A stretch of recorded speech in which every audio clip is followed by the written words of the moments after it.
Hey everyone, this is Ultra Microscopic Gaming Scientist. The mixture of games and science is here.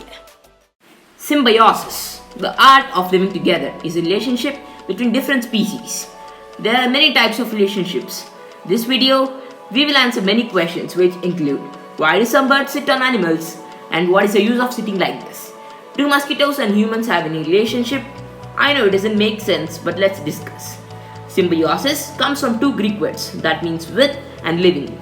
It describes an ecological relationship between two organisms from different species that is sometimes, but not always, benefit to both parties. We can simply say it as symbiosis is a close relationship between two species in which at least one species benefits.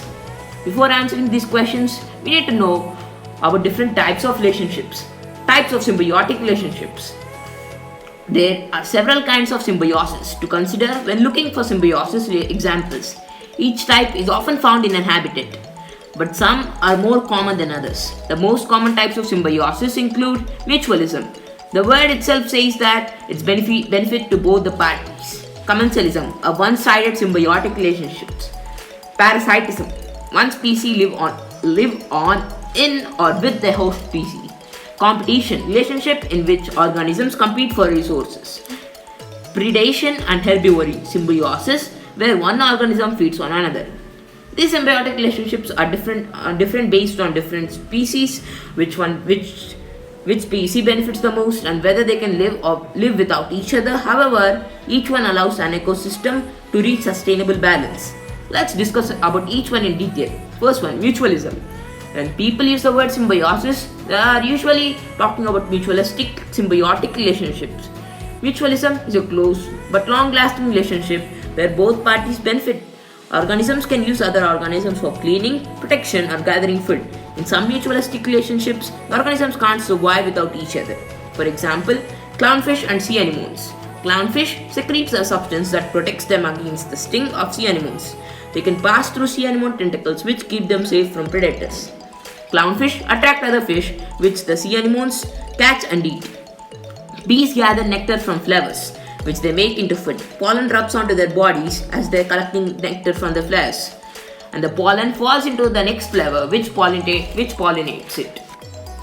The next one, commensalism. Commensalism is a one-sided relationship where one organism benefits greatly from the symbiosis. The other is not helped, but it is not either harmed or damaged.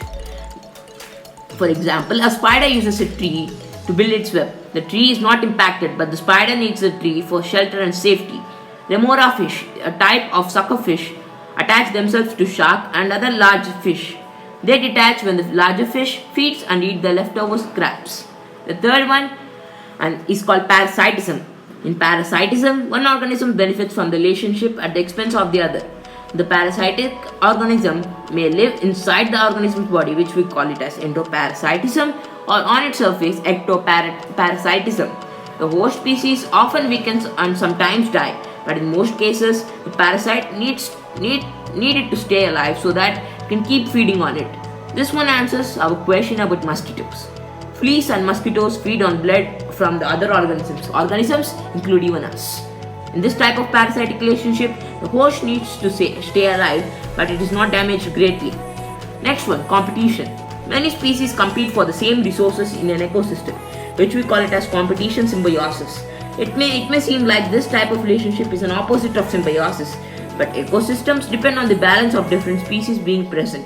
If one species have an abundance of the resources and another doesn't, both species could suffer and possibly die out. For example, sea sponges, coral compete for food and marine resources. If sea sponges have sole access to their resources, they will be successful, but the coral will die. A lack of coral negatively affects the reef, which means the sea sponges could die. And the same example, jackals and small animals share the same water supply. If jackals take over the watering hole and restrict the other animals from accessing it, the other animals might die or move to a new location, taking jackals' food with them. The last one is predation and herbivory. Predation is a process by which one organism feeds on another, typically one animal eating another animal. Herbivory relationships involve an animal eating part or all of a plant. It may seem like predation is not an example of symbiosis because only one organism survives the encounter. However, without predation and other organisms would become too numerous and the resources would become source, predatory or even herbivory. Animals never kill every member of the prey species unless the symbiotic relationship is out of balance. For example, a lion stalks and kills a gazelle, which makes the herd smaller. The herd now has fewer animals with which to share resources, and each surviving gazelle is stronger as a result. Sheep graze on just enough grass to keep themselves fed. Sunlight and water is more evenly distributed through the rest of grass, allowing it to grow. At last but not the least, whether it's a mutually beneficial relationship or a parasitic relationship or a competitive relationship, symbiosis is an important part of the nature world. This is Ultra Microscopic Gaming Scientist signing out for now, but we'll be back with some other interesting video. Okay, bye!